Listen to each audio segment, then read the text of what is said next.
கெட்ட பேர். அதற்கு முன் ஏகப்பட்ட கெட்ட பேர்ல இருக்கானுங்க. இப்ப இதெல்லாம் மாத்தி விட்டு எப்படி உருட்டலாம்? மக்களுக்கு வாக்கு உரிமையே போயிருச்சு. போனா மக்கள் சொல்லுவாங்க, அப்ப உள்ள வா. அது வரைக்கும் கொஞ்சம் சாத்திட்டு இருங்க. எனவே பதிவோட இறுதியாக இந்த எஸ்ஐஆர், அதாவது ஸ்பெஷல் இன்டென்சிவ் ரிவிஷன் இல்லையா? இது கட்டாயம் தேவை.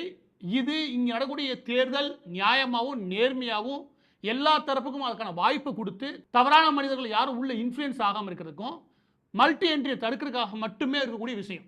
இது தேர்தல் சரியா நடத்துறதுக்கான முயற்சி. இதுக்காக நிச்சயமாக போதுமான ட்ரெய்னிங் குடுத்து முடிச்சுட்டாங்க. ஆபீசர்ஸ் எல்லாம் ரெடி. இதுல பல கோடிகள் செலவு பண்ணி எலெக்ஷன் கமிஷன் செய்யறதுக்கு ஒரே காரணம், இந்த மாரி மொத்தமா குழப்பத்துல இருக்குது.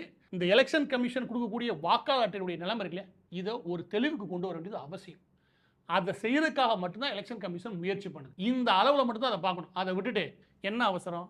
எப்படி வந்தீங்க? யார் வழியா வந்தீங்க? என்ன அந்தந்த டாக்குமெண்ட்ல கேட்குறீங்களாம்ல? மக்களுக்கு எல்லாம் தெரியுமா? மக்கள் எப்படி வருவாங்க இங்க இருந்து கிளம்பி? உங்கள்ட்ட வந்து ரிஜிஸ்ட்ரேஷன் பண்ணுமா? நீங்க யாரு? இந்த கேள்வி தேவையில்லை.